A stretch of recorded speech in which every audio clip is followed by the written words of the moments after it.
जय हिंद दोस्तों।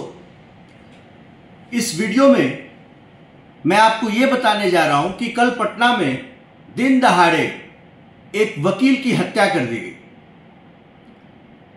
आपको जान करके हैरानी होगी कि पटना में पिछले एक हफ्ते में ये चौथा हाई प्रोफाइल मर्डर केस है और बहुत सारे मर्डर्स हुए। मैं हाई प्रोफाइल की बात कर रहा हूं। ये चौथा मर्डर है जो पटना में मेन इलाके में मेन लोगों की हत्या की गई।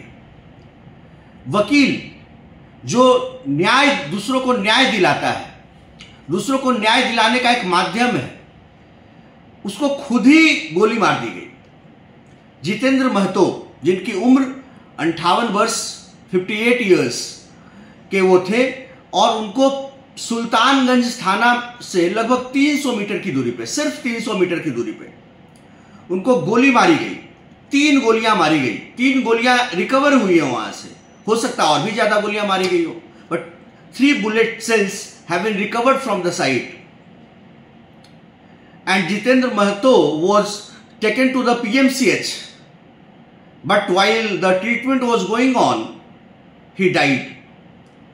My dear viewers, today's law and order situation in Bihar has totally crumbled, has totally collapsed. There is no law and order anywhere in the entire state. When the lawyers are not safe, when the judges are not safe, those who are raising their voice against the injustice, if they are being shot dead like this, like the manner in which Jitendra Mahato was shot dead in the broad daylight, then what can be said? ये बहुत ही शर्मनाक बात है। इसकी जितनी भी निंदा की जाए वो कम होगी। नीतीश कुमार साहब, अब तो जाग जाइए।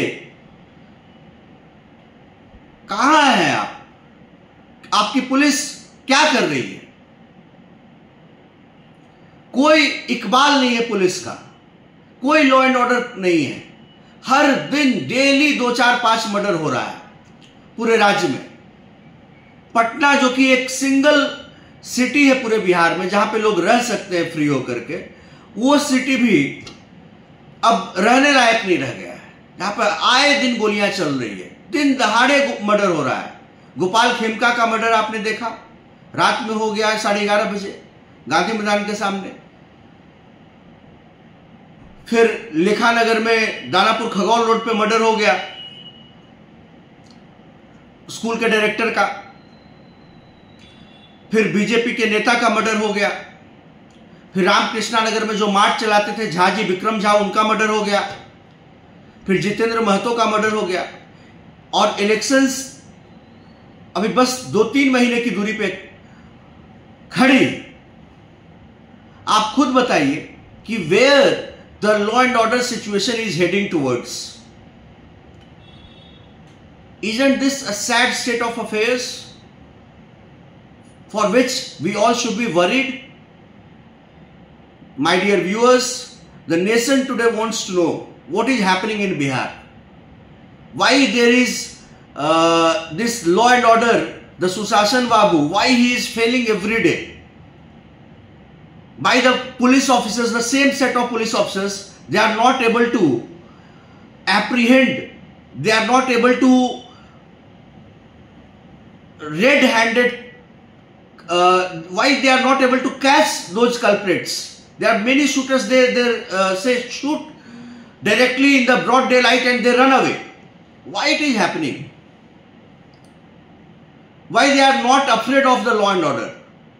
Why they are not afraid of the severe punishment getting caught on off their shoulders? Why it is why it is not happening? I am a lawyer.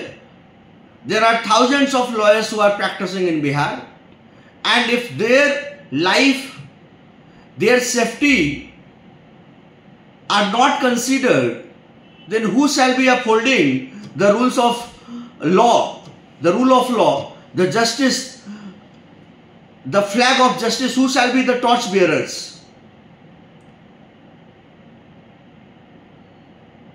Nitish Kumar की सरकार को, बीजेपी की सरकार को जवाब देना होगा।